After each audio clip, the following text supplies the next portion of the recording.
Hello guys, मैं अमित कुमार सानू आपके अपने चैनल ई प्रश्नावली के इस वीडियो में परसेंटेज से पूछे जाने वाले सवालों को लेकर आया हूं। पूछे गए सवालों के नंबर तथा टाइप अधिक होने के कारण इस चैप्टर को कवर करने के लिए हमने 3 वीडियो बनाई है, जिसका यह पहला वीडियो है। तो आइए चलते हैं सवाल पर। प्रश्न है, यदि a प्लस बी का 15% a माइनस बी के 25% के बराबर हो तो b का कितने प्रतिशत a के बराबर है। तो यहां देखिए, प्रश्न में कहा गया है a प्लस बी का 15%, ठीक है, किसके बराबर है? a माइनस बी के 25% के बराबर, ठीक। या इसे ऐसा लिख सकते हैं, a plus b 15/100 equals to a minus b 25/100, ठीक है। अब a प्लस बी और a माइनस बी को वन साइड कर लेते हैं, तो क्या हो जाएगा? a plus b by a minus b, ये a माइनस बी डिवाइड के नीचे आएगा, ठीक है। और यहाँ पर क्या है? 25/100, और ये इनटू में है ये वाला टर्म, तो इधर क्या हो जाएगा? ये इन्वर्स होकर के इनटू में हो जाएगा, ठीक है। 100/15, यहाँ तक समझ में आ गई होगी। 100 कैंसिल कर दीजिए। अब बचा क्या अपने पास? a plus b a minus b equals to 25/15। 5 के टेबल से 5 बार में 25, 3 बार में 15, ठीक है। यहाँ देखते हैं, तो यहाँ पे अपने पास क्या हो जाता है? a plus b by a minus b equals to 5/3। अब ये क्रॉस मल्टीप्लीकेशन कर दें, 3a प्लस बी से मल्टीप्लाई हो जाएगा और 5a माइनस बी से। तो जब ये इधर मल्टीप्लाई होगा इससे, ठीक है, ये मैंने साइन दे दिया, ठीक। ये 3 इससे मल्टीप्लाई होगा तो यहाँ पे हो जाएगा कुछ ऐसा, 3a प्लस 3b, और इधर हम लोग क्या लिखेंगे? 5a minus 5b। अब a को एक साइड कर ले, तो ऐसा करते हैं कि इस a को इधर ले आते हैं, 5a है और 3a को इधर ले आते हैं, तो 3a माइनस में हो जाएगा। इधर 3b पहले से है और ये 5b को अपोजिट साइड ले जाते हैं तो प्लस 5b हो जाएगा। तो मिलकर के क्या हो गया? 8b equals to 2a। या ऐसा कहें, a by b equals to 8/2, ठीक है। अब इसको देखें, इस साइड मैंने इरेज कर दिया है, तो ये a प्लस बी को मैंने यहाँ लिखा, सॉरी a बाय बी को ऐसा लिखा मैंने, और ये 8/2, ठीक है, सेम मैंने लिखा। आप ऐसा कर सकते हैं कि 2 से 1 बार में और 2 से 4 बार में कैंसिल हो जाएगा, ठीक है। तो क्या बन गया? a और b बन गया 4:1। अब तो इससे छोटा सिंपलेस्ट फॉर्म में नहीं होगा। अब अगला सवाल कहता है कि a कितना प्रतिशत है b का। सवाल को हम ऐसे बोल सकते हैं कि a कितना प्रतिशत है b का। तो यहाँ पर b का बोला गया है, तो जिसका बोला जाता है उसे हम लोग डिनोमिनेटर में लिखते हैं, ठीक है। जब b नीचे लिखे तो ऊपर क्या हो जाएगा? a, और परसेंट बोला जाए तो 100 से मल्टीप्लाई, ठीक है। तो 4/1 इंटू 100 इक्वल्स टू 400, ये परसेंट, ये हो गया आंसर, ठीक है। अगला सवाल है, यदि a b से 40% अधिक है, b c से 20% कम है, तो a अनुपात c होगा, ठीक है। तो यहाँ पे मुझे दिया गया क्या है प्रश्न में कि a b का कंडीशन क्या है? तो a b से 40% अधिक है। यदि हम लोग b को 100 यूनिट कर दें तो 40% अधिक यानी कि 40 अधिक, तो ये हो जाएगा 140। नेक्स्ट स्टेटमेंट कह रहा है कि b c से 20% कम है, तो ये रहा। c को मान लेते हैं 100, तो b क्या है? 20% कम यानी कि 20 कम हो जाएगा, तो कितना हो जाएगा? ये 80। अब अगला सॉल्यूशन क्या है? तो हमें निकालना है a c का, तो यहाँ से b भी कैंसिल हो गया, a c यहाँ पे बचा। अब यहाँ देखिए, जो कैंसिल होता है उसे कैंसिल कर लेते हैं, तो 20 से 24 × 80, 25 × 100, फिर कर लीजिए 25 जा 100, 27 जा 140, अब होगा कैंसिल नहीं, तो 7 इंटू 4 28 और 5 5 जा 25। तो हम कह सकते हैं कि A:C का रेशियो क्या हो जाएगा, 28:25। This is a answer. Okay. सवाल है, एक परीक्षा में ए को बी की अपेक्षा 25% अधिक अंक मिले, बी को सी की अपेक्षा 10% कम अंक मिले और सी को डी की अपेक्षा 25% अधिक अंक मिले। डी की 500 में से 320 अंक मिले हो तो ए को कितने अंक मिले हैं। आइए सॉल्व करते हैं इसे। पहला कंडीशन कहा गया है कि ए को बी की अपेक्षा 25% अधिक अंक मिले। ये रहा ए, ये रहा बी। कितना प्रतिशत, 25%, तो बी को मान लेते हैं 100, तो ए कितना हो जाएगा 25 अधिक 125। नेक्स्ट स्टेटमेंट में क्या कह रहा है, बी सी का कंडीशन क्या दिया गया है, तो बी सी से 10% कम है, सी को 100 काउंट करे तो बी को लिया जाएगा 90।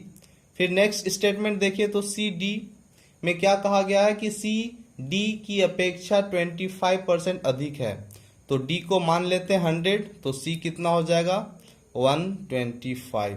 अब हमें निकालना किसका है, नेक्स्ट लास्ट स्टेटमेंट देखिए तो ए को कितने अंक मिले, ए को कितने अंक मिले, तो इसके लिए हमें क्या जानना जरूरी है, तो डी को कितना मिला उससे हम लोग ए का कंपैरिजन निकाल सकते हैं। तो यहाँ देखिए कैंसिल कर लेते हैं, सी सी कैंसिल, बी बी कैंसिल, ठीक है, बचा क्या अपने पास ए डी का आ गया रेशियो। अब यहाँ देखते हैं डिजिट में क्या क्या कैंसिल होता है, तो यहाँ कर लीजिए 25 से 5 बार में 125 और इधर कर लेते हैं 4 बार में, ठीक है। फिर 1010 कैंसिल कर लेते हैं, फिर 25 से 5 बार में 125, 4 बार में 100, ठीक है। और तो कैंसिल नहीं हो रहा है, नहीं, ठीक। तो अपने पास क्या हो गया कि सॉरी 5 से कैंसिल हो सकता है, 5 2 जा 10। अब इधर रहा 9 और 5, 9 5 जा 45, ठीक है। और इधर हो गया 4 4 जा 16, 16 2 जा 32, यानी कि क्या रेशियो है, ए का हो गया 45, डी का हो गया 32। बट यहां डी का दिया हुआ है, डी का दिया हुआ है कितना 320 अंक, डी को कितने मिल रहे हैं 320 अंक मिल रहे हैं। तो 320 यहां 32 निकला है, तो कितना गुना है 320 32 का 10 गुना है, ठीक है। तो हमें क्या निकालना है, ए का निकालना है, तो ए का भी कितना हो जाएगा 10 गुना हो जाएगा, तो 45 इंटू 10 450। तो ये आपका आंसर हो गया, ए को कितने अंक मिले, तो 450 अंक मिले। फिलहाल तो हमने इन सब का वैल्यू 100 और 100 से रिलेटेड करके मैंने निकाला, बट परसेंटेज अगर आपको सॉल्व करना है तो परसेंटेज का फ्रैक्शनल पार्ट भी आपको रिमेंबर करना पड़ेगा। जैसे 20% को क्या कहते हैं 1/5, 25% को फ्रैक्शनल पार्ट में लिखेंगे तो क्या होगा 1/4। तो ऐसे सब फ्रैक्शनल पार्ट अगर आपको रिमेंबर है तो हमें नहीं लगता है कि परसेंटेज में आपको कहीं भी दिक्कत देखने को मिलेगी। अगर आपको नहीं याद है तो मैं नेक्स्ट स्पीच थोड़ा 2 सेकेंड का दूंगा, बट उसमें मैं सारा डिटेल बताऊंगा कि कौन से परसेंटेज का क्या फ्रैक्शनल वैल्यू है। तो देखिए ध्यान से, जैसे देखिए 1/2, इसको अगर हम लोग परसेंटेज में कन्वर्ट करें तो जो हम लोग पहले करते आ रहे हैं कि 100 से मल्टीप्लाई करते हैं फिर कैंसिल करते हैं तो 15% 50% लिख करके दिखाते हैं। अब 1/4 को कहें परसेंटेज में कन्वर्ट करिए तो क्या कीजिएगा 100 से मल्टीप्लाई कीजिएगा, 4 से कैंसिल कीजिएगा 25 बार में तो 25% कहिएगा। तो ऐसा करना आपका टाइम किलिंग होगा। तो बेसिकली आपको परसेंटेज का सॉल्व करने के लिए फ्रैक्शनल पार्ट और परसेंटेज दोनों को रिमेंबर करके रखना होगा, ठीक है। तो मैं कुछ फ्रैक्शनल पार्ट के परसेंटेज को लिखता जा रहा हूं, लास्ट हो जाने के बाद आप इससे स्क्रीनशॉट ले करके एक बार रिवाइज कर लें, ठीक है। तो चलिए लिखते हैं 1/2 50% इसे कहा जाता है, 1/3 को 33 कहा जाता है। ठीक है, फिर देख लीजिए 1/4 को 25% कहा जाता है। ठीक है, मैंने 1/2 से लेकर के 1/20 तक के फ्रैक्शनों का परसेंटेज वैल्यू लिख दिया है। इसे आप वीडियो को स्टॉप करके पूरा लिख सकते हैं। जैसा कि मैंने लिखा है 1/2 का वैल्यू कितना होता है 50%। अब 1/2 को हाफ करें, ठीक है, 1/2 को हाफ करते हैं तो ये भी क्या हो जाता है, ये भी हाफ हो जाता है। ठीक है, तो 1/2 का हाफ कितना होता है 1/4 और 50 का हाफ कितना होता है 25। यानी कि ऐसा कर सकते हैं कि अगर 1/2 का वैल्यू परसेंटेज वैल्यू 50% है तो 1/4 का परसेंटेज वैल्यू क्या हो जाएगा 25%। ठीक है, फिर करते हैं क्या, 1/4 को फिर हाफ करते हैं तो यहाँ 25 को भी क्या करेंगे, हाफ करेंगे, 2 से डिवाइड करेंगे तो 1/4 का हाफ क्या हो जाता है 1/8 और 25 का हाफ क्या हो जाता है 12 सही 1/2% यानी कि 12.5%। तो हम लोग क्या कहेंगे कि 1/8 का वैल्यू परसेंटेज क्या हो गया 12/1/2%। ठीक है, सॉरी 12 होल 1/2%। फिर 1/8 को अगर हाफ करेंगे, कीजिए इसे हाफ, तो हमें क्या करना होगा 12 होल 1/2 को भी हाफ करेंगे तो इसका हाफ कितना हो जाता है 1/8 का 1/16 हो जाएगा और ये 12.5% का आधा क्या हो जाएगा 6.25%। तो 6 सही 1/4%। ऐसा कर सकते हैं कि 1/2% का वैल्यू क्या था, 1/2 का वैल्यू क्या था 50%, तो 1/4 का क्या हो गया 25, 1/8 का क्या हो गया 12.5, 1/16 का क्या हो गया 6.1/4 यानी कि 6.25%। ठीक है, तो अगर आपको इनमें से किसी एक का वैल्यू मालूम है तो आप बाकी के वैल्यू को काउंट कर सकते हैं। अब इसी तरह देखते हैं 1/3 का परसेंटेज वैल्यू क्या होता है 33 सही 1/3%। तो 1/3 का आधा क्या हो जाएगा 1/6 होगा, तो इसका भी आधा क्या हो जाएगा 66 सही 2/3%। ठीक है, फिर 1/6 का आधा क्या होता है 1/12 होता है, तो इसका भी आधा हो जाएगा, इसका आधा क्या हो जाएगा 8 सही 1/3%। ठीक है, अब जैसे 1/5 का क्या वैल्यू होता है तो 20%। 1/5 का आधा करते हैं तो क्या हो जाएगा 1/10 और इधर 20 का आधा 10। ठीक है, फिर इस 10 का आधा करेंगे तो क्या हो जाएगा 1/20, तो इसका भी आधा क्या हो जाएगा 5%। रेशनल नंबर के बेसिस पर आपको हर परसेंटेज का वैल्यू याद है तो हमें लगता है कि परसेंटेज महज एक खेल हो जाएगा और जिसके आप हरियाणा हरिकेन बन जाओगे। ठीक है, तो बढ़ते हैं अगले सवाल पर। सवाल है यदि ए की आय बी की आय से 25% अधिक है, बी की आय ए की आय से कितने प्रतिशत कम है। तो यहां देखिए कंडीशन क्या दिया गया है ए और बी में, ए जो है बी से 25% अधिक है तो ए को मान लेते हैं 100, बी को मान लेते हैं 100, तो ए कितना हो जाएगा 25 अधिक 125 ये हो गया। अब नेक्स्ट देखिए सेंटेंस क्या कह रहा है कि बी की आय ए की आय से कितने प्रतिशत कम है। अगर सवाल में ऐसा रहे कि कितने प्रतिशत कम है या कितने प्रतिशत ज्यादा है तो इन दोनों का डिफरेंस देखते हैं कितना हो रहा है, तो इन दोनों का डिफरेंस है 25। ठीक है, परसेंटेज निकालने के लिए ऊपर क्या देते हैं डिफरेंस देते हैं, डिफरेंस दे दीजिए 25। अब कंडीशन क्या कर रहा है तो ए की आय से किसके कंपैरिजन में कह रहा है ए की कंपैरिजन में कह रहा है तो उससे हम लोग नीचे लिखते हैं।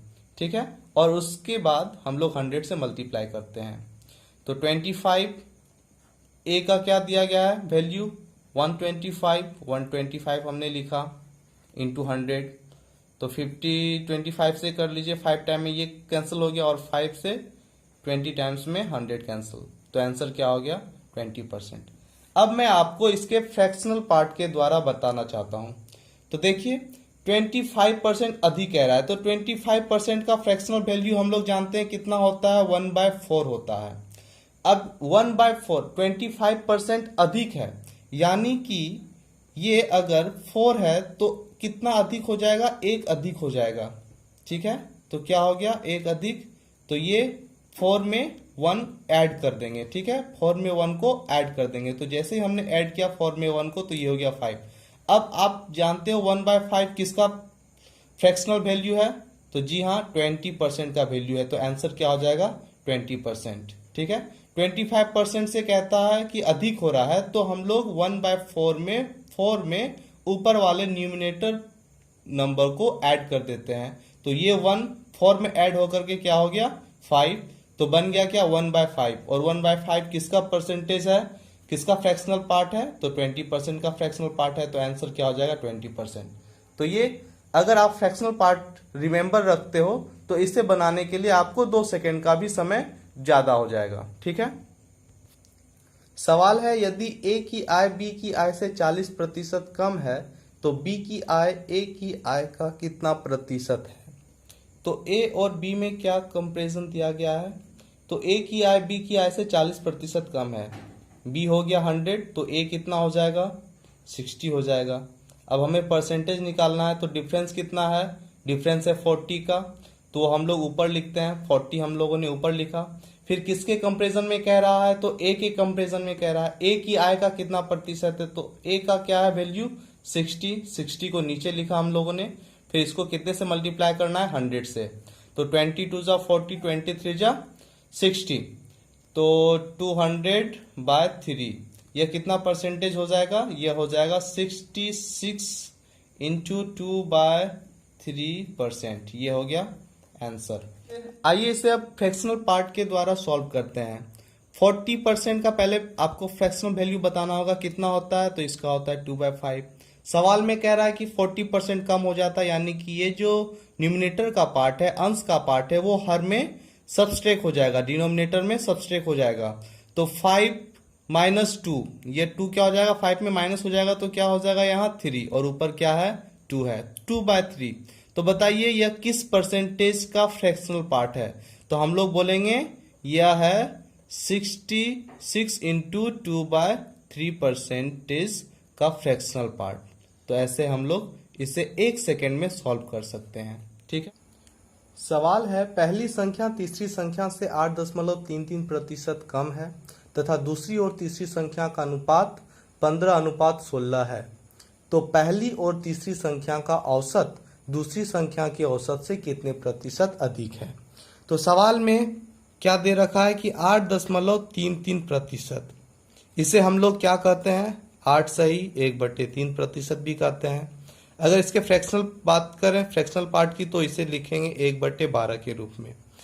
अब यहां से हम क्या मान सकते हैं कि अगर तीसरी संख्या 12 है तो पहली संख्या क्या कह रहा है कि इस संख्या का 8.33% एक होता है, 12 का 8.33% एक होता है, एक कम, यानी कि 12 से एक कम क्या हो गया 11। पहली संख्या 11 और तीसरी संख्या 12। ठीक है, अब इसे जरा सजा करके लिखते हैं, तो ये रहा आपका पहला संख्या, ये दूसरा संख्या और ये तीसरा हमने क्या मान रखा है 12, तो इसके अकॉर्डिंग पहला क्या हो जाएगा 11। अब सवाल का नेक्स्ट सेंटेंस कहता है कि दूसरी और तीसरी संख्या का अनुपात, दूसरी का कितना है 15, थोड़ा नीचे लिखते हैं, और तीसरी का कितना है 16। अब यहां देखें तो पहली चलिए 11 मान सकते हैं, दूसरी 15 मान सकते हैं, लेकिन तीसरी संख्या में 2 नंबर आ रहा है, तो इन दोनों को तो हमें एक करना है। एक कैसे किया जाएगा, तो एलसीएम दोनों का लेंगे, 12-16 का एलसीएम होता है 48, यानी कि दोनों संख्या को 48 करना है। तो 48 कैसे करेंगे, अगर हम 12 को 4 से गुना करें तो 48 हो सकता है, और 16 को 3 से गुना करें तो 48 हो सकता है। तो हमने 12 को 4 से गुना किया, अगर 12 को कर रहे हैं तो 12 के साथ 11 भी आया है, 11 को भी करना होगा 4 से गुना, और 16 को अगर हम 3 से गुना कर रहे हैं तो 16 के साथ आया है 15, तो इसे भी हमें 3 से गुना करना है। तो 4 से अगर गुना करते हैं तो ये हो गया 48, तो यहाँ पे हो जाएगा 11 चौके 44। अगर हम यहाँ पे लिखते हैं ये 48 हो गया, तो 15 तिया 45। अब देखिए 3 नंबर आपके सामने है, क्या क्या है, तो पहला नंबर है 44, यहाँ हमने लिखा। दूसरा नंबर है 45, ये भी लिखा। और तीसरा क्या हो जाएगा 48। अब सवाल को आगे पढ़ते हैं। तो पहली और तीसरी संख्या का औसत दूसरी संख्या के औसत से कितने प्रतिशत अधिक है। पहली और दूसरी संख्या का औसत निकालना है। किसका, तो पहली और तीसरी का। तो पहली संख्या क्या हो जाएगा 44 और तीसरी संख्या 48। औसत निकाल रहे हैं हम लोग, 2 से डिवाइड करेंगे, ये हो जाएगा 92, डिवाइड करना है 2 से, तो क्या हो जाएगा 46। आपका सवाल सॉल्व करने के लिए एक संख्या तो निकल गई 46। तो दूसरी संख्या क्या है, तो दूसरी संख्या दे रखी है हमारी 45। चलिए दूसरी संख्या भी हमने लिखा, दूसरी संख्या 45। अब ऐसे सब सवालों को सॉल्व करने के लिए क्या होगा, अगर सवाल में दे रखा है कि कितने प्रतिशत अधिक या कम है, तो हमने पहले भी बताया है कि दोनों में अंतर क्या है वो लिखना है। चलिए हम प्रतिशत निकाल रहे हैं। तो दोनों का अगर अंतर देखते हैं तो 45 और 46 का अंतर हो जाएगा, घटा के देखेंगे तो 1। और किससे कंपैरिजन किया जा रहा है, तो दूसरी संख्या से। दूसरी संख्या कितना है 45, तो 45 को नीचे रखेंगे और गुना करना है आपको 100 से प्रतिशत निकालने के लिए। जब इसे आप सॉल्व करोगे तो आपका हो जाएगा 100/48, और इसे आप सॉल्व करोगे तो ये 2 सही 2/9% के रूप में आ जाएगा। ये आपका आंसर होगा। सवाल है, यदि किसी संख्या के 75% में 75 जोड़कर वही संख्या प्राप्त हो जाए तो वह संख्या ज्ञात कीजिए। अब मान लिया कि वह संख्या कितना है 100%, और दिया गया है 75%। तो कमी कितने की हो रही है, कमी हो रही है 25% की, लेकिन वो प्रतिशत में नहीं एक अंक में दिया गया है कि वो अंक है 75। यानी कि ऐसा हम लोग कर सकते हैं कि यह अंक किसके इक्वल हो जाएगा 25% के इक्वल। तो चलिए इसे सॉल्व कीजिए। 25% अगर 75 है तो हमें कौन सी संख्या लेनी है, तो 100% वाली संख्या पूरी करनी है। तो अगर हमें 25 को 100 में कन्वर्ट करना हो तो क्या करते हैं, 25 चौके 100, 4 मल्टीप्लाई अगर इधर कर रहे हैं तो इधर भी आपको 4 से मल्टीप्लाई करना है। तो 75 को 4 से मल्टीप्लाई कीजिएगा तो हो जाएगा 75 चौके 300। ये आपका आंसर हो गया। ठीक है। सवाल है, एक विद्यार्थी एक संख्या को 3/5 के बजाय 7/4 से गुना करता है, गणना में प्रतिशत त्रुटि ज्ञात करें। कौन सी संख्या के बजाय, तो 3/5, दो फ्रैक्शनल वैल्यू दिया गया 3/5 और 7/4। ठीक है। दोनों के डिनोमिनेटर का एलसीएम निकालिए, कितना होगा,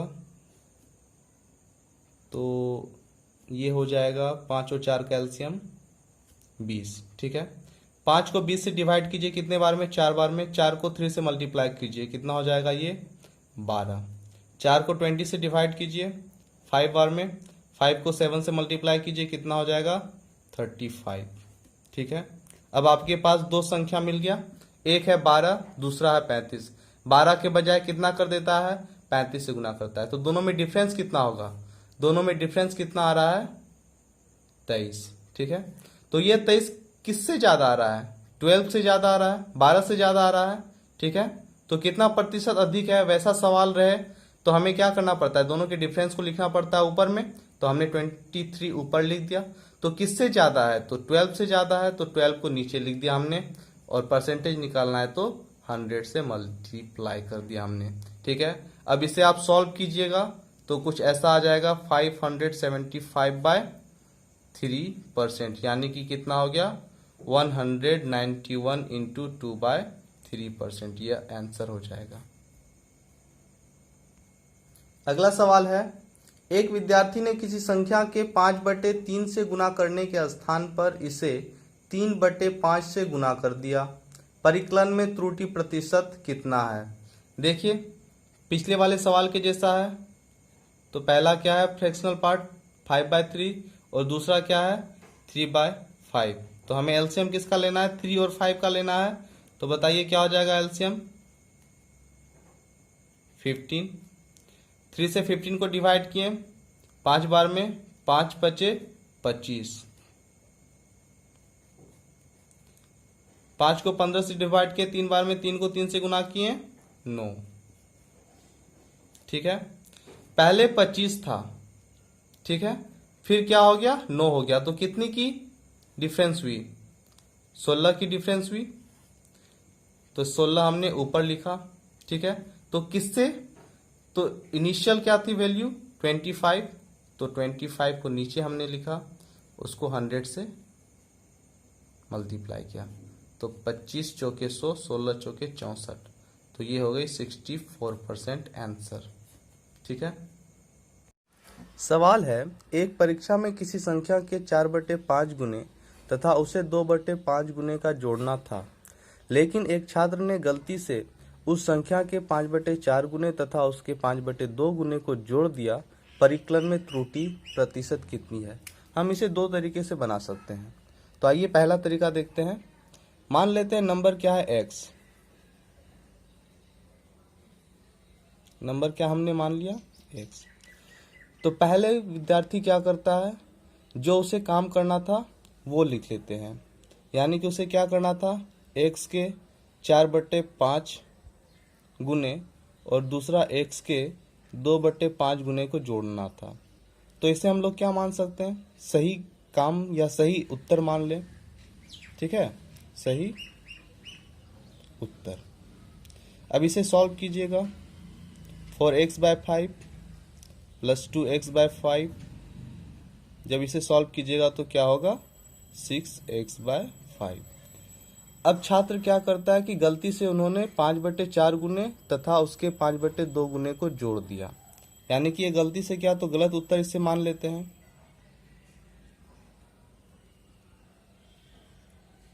5/2 गुने ठीक है और x के कितने 5/4 गुने है पहला 5/4 गुने और दूसरा 5/2 गुने को जोड़ लेता है।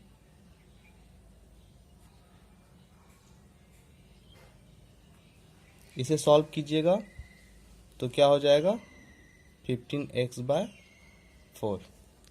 अब इन दोनों में कुछ तो अंतर आया होगा वही तो प्रतिशत निकालना है वही त्रुटि प्रतिशत निकालनी है। तो चलिए क्या अंतर आया वो देखते हैं। तो इसे कह सकते हैं त्रुटि। ठीक है मैंने क्या लिख दिया त्रुटि। क्या त्रुटि आया तो इन दोनों का डिफरेंस ही त्रुटि कहलाएगा। तो इन दोनों का डिफरेंस निकालिए 15x/4 में किसको सब्सट्रैक्ट करना है 6x/5 को। जब इसे सॉल्व कीजिएगा तो क्या हो जाएगा 51/20x। ठीक है ये आपका त्रुटि हो गया। अब आपको कहता है कि त्रुटि प्रतिशत निकालना है तो डिफरेंस आया ये किससे आया तो हमें पहले वाले नंबर से निकालना है पहले वाले जो काम होता उससे निकालना है। यानी कि इस नंबर को क्या करना है बटे के नीचे लिखना है और इस डिफरेंस को बटे के ऊपर। तो आइए कैसे लिखेंगे 51x/20 बटे 6x/5 इंटू 100। जब इसे आप सॉल्व करोगे ठीक है तो क्या आ जाएगा 425/2% इक्वल्स टू 212.5%। अब आइए दूसरे मेथड से इसे सॉल्व करते हैं। छात्र को पहले क्या करना था 4/5 और 2/5 के गुने को जोड़ना था। 4/5 को परसेंटेज में लिखेंगे तो क्या लिखेंगे 80%। 2/5 को परसेंटेज में लिखेंगे तो 40% लिख सकते हैं। चलिए इन दोनों को जोड़ना था ना तो हम लोग इन दोनों को जोड़ देते हैं। क्या हो जाएगा 120%। दूसरा कंडीशन क्या था कि 5/4 गुने और 5/2 गुने को जोड़ना था। तो इसको परसेंटेज में क्या लिखेंगे? 5/4 को 125% लिख सकते हैं और 5/2 को 250% लिख सकते हैं। इन दोनों को जोड़ना ही था, तो आइए जोड़ते हैं। कितना हो जाएगा? 300, ठीक है, 75। ओके, ये हो गया 120% और ये हो गया 375%। अब इन दोनों में क्या आती है? तो त्रुटि आती है। तो वो त्रुटि कैसे करेंगे? तो इन दोनों का डिफरेंस निकाल करके करेंगे, ठीक है। तो डिफरेंस निकालिए, क्या हो जाएगा? 375 माइनस 120, डिफरेंस कितना हो जाएगा? तो डिफरेंस होगा आपका 225। ओके, 225, ठीक है। देखिए, मैंने पहले भी बोला था कि हमें त्रुटि प्रतिशत निकालनी है। तो त्रुटि प्रतिशत निकालने के लिए त्रुटि निकालना पड़ता है, कितना कम कितना अधिक हुआ, और उसको कंपेरिजन किससे किया जाता है? पहले वाले डिजिट से। तो पहला क्या था? 120 था। तो अब हम लोग क्या करेंगे? सेम प्रोसेस, 225 अपॉन 120 इंटू 100, इसे सॉल्व करें तो आप क्या पाओगे? 212.5%, ठीक है। तो इस परसेंटेज के मेथड से अगर आप बनाते हो तो हमें नहीं लगता है कि ज़्यादा समय आपको लगेगा। चलिए बढ़ते हैं अगले सवाल पर। सवाल है, एक भिन्न के अंश में 20% वृद्धि कर दी गई है और उसके हर में 20% कमी कर दी गई है, अतः भिन्न का मान 4/5 हो जाता है। तदनुसार मूल भिन्न क्या है? तो भिन्न मान लेते हैं XY है, X/Y है। इसके अंश में 20% की वृद्धि, तो क्या कहेंगे? 120, और हर में 20% की कमी, तो क्या कहेंगे? 80। इन दोनों को करने के बाद क्या हो जाता है? भिन्न भिन्न हो जाता है 4/5। अब आइए, कुछ करना नहीं है, ये 120/80 को अपोजिट साइड ले जाना है, ठीक है। 120 नीचे आ जाएगी और 80 ऊपर, ठीक है। तो 20 चौके 80, 20 छके 120, 2 तिया 6, 2 दूनी 4। तो इसे सॉल्व करेंगे तो क्या हो जाएगा? 4 दूनी 8 और 5 तिया 15। तो वह भिन्न क्या है? तो वह भिन्न है 8/15, ठीक है। अगला सवाल है, आयत की लंबाई और चौड़ाई में क्रमशः 20% और 60% की वृद्धि है, तो आयत का क्षेत्रफल कितना बढ़ा? ठीक है। तो अब हम अगर इसे x + y + x × y/100 के रूप में बनाएंगे तो बन सकता है, बट जब ये दशमलव के रूप में आ जाएगा तो कैलकुलेट करना थोड़ा सा मुश्किल हो जाएगा। तो देखिए, इसे हम लोग फ्रैक्शनल पार्ट के थ्रू कैसे बनाते हैं। लंबाई में पहले बोला गया है कि 20% की वृद्धि, ठीक है। 20% को हम लोग फ्रैक्शनल पार्ट में क्या लिख सकते हैं? 1/5, ठीक है। फिर चौड़ाई में 60% की वृद्धि, तो 60% को फ्रैक्शनल पार्ट में क्या लिखेंगे? 3/5। अब देखिए, लेंथ हो गया, मैंने यहाँ ब्रेथ लिख दिया और यहाँ पे एरिया। लेंथ पहले क्या थी? 5 थी, ठीक। फिर क्या हो गई? बढ़ गई। तो कितनी बढ़ गई? 20%। तो 5 का 20% होता है 1, तो 5 से क्या हो गया? 6 हो गया। अब ब्रेथ में आते हैं। ब्रेथ पहले कितनी थी? पहले थी 5, 5 लिख दिया हमने। फिर 60% बढ़ जाती है, यानी कितनी बढ़ जाती है? 3 बढ़ जाती है। 5 में 3 जोड़ दिए, 8, ठीक। अब एरिया निकालेंगे तो लेंथ इंटू ब्रेथ को मल्टीप्लाई कर लेंथ है 5, ब्रेथ भी है 5, तो एरिया क्या हो जाएगा? 25। लेंथ है 6, ब्रेथ है 8, एरिया क्या हो जाएगा?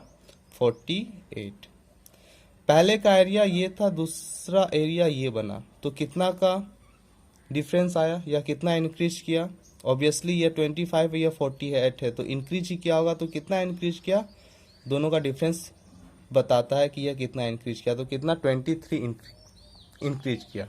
अब हमें परसेंटेज तो यही निकालनी है कि कितनी बढ़ी। तो बढ़ी कितनी? 23 लिख दिए। किससे बढ़ी? तो 25 से बढ़ी, 25 को नीचे लिख दिए। परसेंटेज निकालना, 100 से मल्टीप्लाई कर दिए। 25 चौके 100, 23 गुना 4 कितना हो गया? 92। इतना प्रतिशत आंसर। सवाल है, यदि आयत की लंबाई में 75/2% वृद्धि होती है और इसकी चौड़ाई में 20% कमी होती है तो कितने प्रतिशत परिवर्तन की क्षेत्रफल ज्ञात कीजिए। तो 75/2% को हम लोग फ्रैक्शनल पार्ट में क्या लिख सकते हैं, 3/8, और 20% को फ्रैक्शनल पार्ट में क्या लिख सकते हैं, 1/5। यह लेंथ है, ठीक है, और यह ब्रेथ है। तो यहाँ भी हम लोग लिखते हैं लेंथ, ब्रेथ, एरिया। लेंथ पहले थी 8, ठीक है, पहले थी 8, फिर कितनी हो गई, 75/2% बढ़ गई, तो 8 का 75/2% होता है 3, तो बढ़ गई यानी कि जुट गई, 8 3 11। अब ब्रेथ में देखते हैं, पहले थी 5, फिर 20% की कमी हो गई, यानी कि 20%, 5 की 20% 1 होती है, तो 1 कमी हो गई, 5 से कितनी हो गई, 4। तो बताइए पहला एरिया क्या हो गया, पहला एरिया हो गया 40, और दूसरा एरिया, दूसरी बार एरिया कितनी हो गई, 44। तो देख रहे हैं यहाँ 40 से 44 और यानी कि बढ़ रही है, कितनी बढ़ रही है, 4 बढ़ रही है, ठीक। प्रतिशत परिवर्तन क्षेत्रफल ज्ञात करने को कहा है, तो हम क्या करेंगे, जितनी डिफरेंस हो रही है उससे ऊपर लिखते हैं, और किससे ये बढ़ रही है, तो 40 से बढ़ रही है, 40 को नीचे लिखेंगे, ठीक है। इसे सॉल्व कीजिए, 1 0 1 0 4 4 कट गया, तो कितनी प्रतिशत परिवर्तन हुई, 10%। यही आंसर हो गई। सवाल है, दो संख्याओं का अंतर उन दोनों में बड़ी संख्या के 20% के बराबर है। यदि छोटी संख्या 20 हो तो बड़ी संख्या क्या होगी। दो संख्या के अंतर, एक संख्या a मान लेते हैं, दूसरी संख्या b मान लेते हैं। अब जब इन दोनों का अंतर करते हैं तो क्या होता है, बड़ी संख्या के 20% के बराबर, a बड़ी हो गई और b छोटी हो गई, क्लियर। यानी कि कितनी हो गई, तो a का 20% हो जाता है। अब हमें ये समझाइए कि 20% कब होता है, जब इन दोनों को घटाते हैं, ठीक है। और दूसरे सेंटेंस में लिखा गया है कि b का वैल्यू है 20, यानी कि 20% कब होता है, जब ये 80% होगा तब 20% होगा। ऐसा मान ले, अगर a हो गया 100, a को मान लेते हैं 100, और यहाँ होता है 20, तो ये कितना होगा, अगर अंतर की बात कहें तो ये ऑब्वियसली 80 ही होगा। यानी कि ऐसा कह सकते हैं कि 20 क्या है, 20 है a का 80%, ठीक है।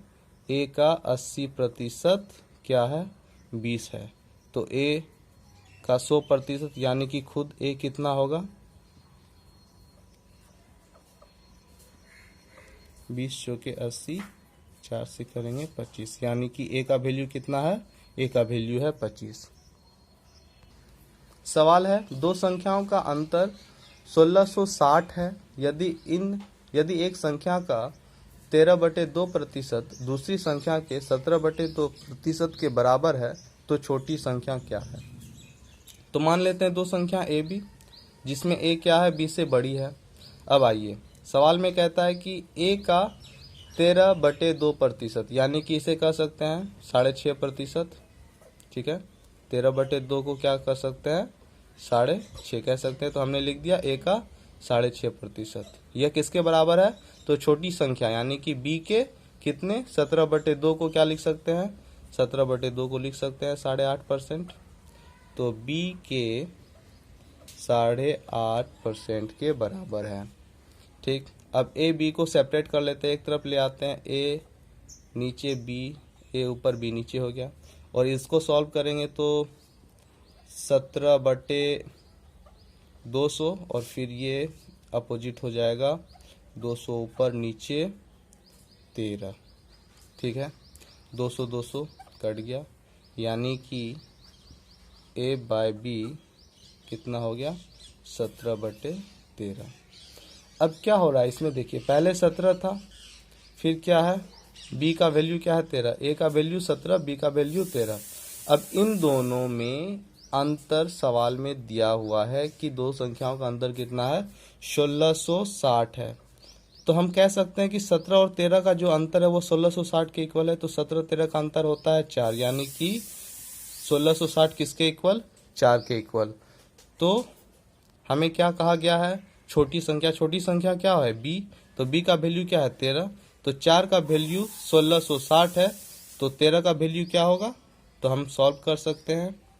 क्या करेंगे, तो 1660 बटे 4 गुना 13, इसे सॉल्व कर लीजिए, आंसर निकल जाएगा। यहाँ लिख देता हूँ मैं, सॉल्व करके क्या हो जाएगा 5395, यह आंसर हो गया। ठीक है, अगर हमें इसमें बड़ी संख्या कहा जाता, छोटी संख्या था 13, तो हमने 13 से मल्टीप्लाई कर दिया।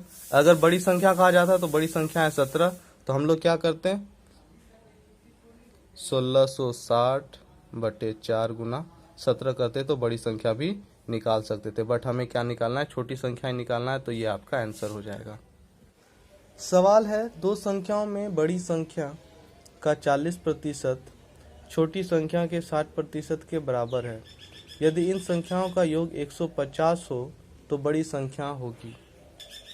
मान लिया दो संख्या क्या है, ए और बी है, जिसमें ए बड़ी है बी से। अब सवाल में कह रहा है कि ए का 40% यानी कि बड़ी संख्या का 40% किसके बराबर है, छोटी संख्या यानी कि बी के 60% के बराबर है। अब ए और बी को सेपरेट कर लेते हैं, तो बी नीचे आ जाएगा, तो 40 कहाँ आ जाएगा, 60 के नीचे। ठीक है, इसको कटाइए, 20 दिया 60, 20 दूनी 40, कितना हो गया,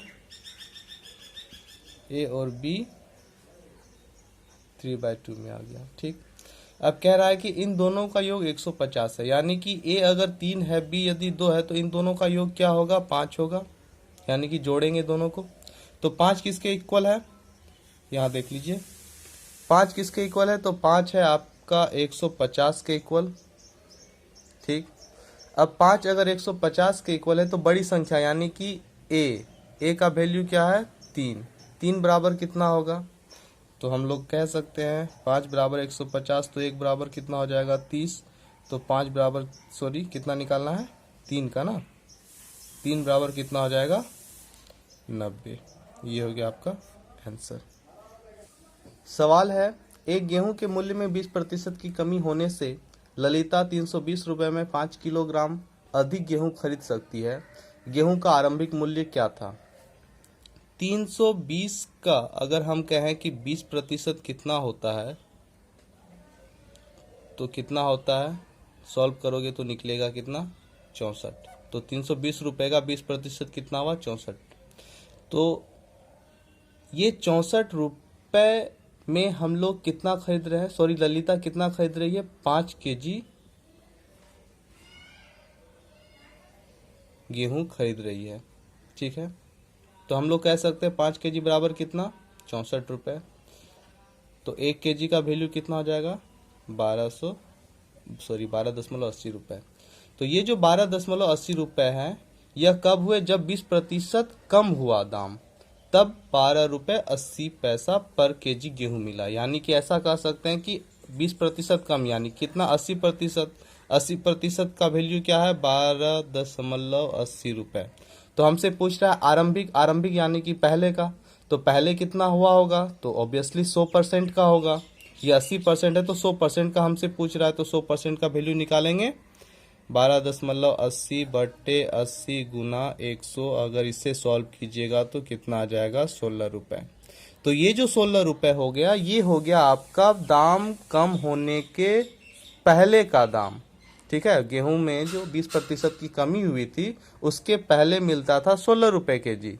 अगर 20% की कमी हुई उसके दाम में, तो अब कितना मिल रहा है, 12.80 रुपए में। तो हमारा सवाल क्या कह रहा है कि आरंभिक मूल्य यानी कि पहले का मूल्य तो 16 रुपए होगा। अगर पूछता कि नया मूल्य कितना हुआ, तो हम लोग कहते हैं 12.80 रुपए नया मूल्य हुआ। सवाल है, ए किसी काम को 12 दिन में कर सकता है, बी ए से 60% अधिक कुशल है, वही काम करने में अकेला बी को कितने दिन लगेंगे।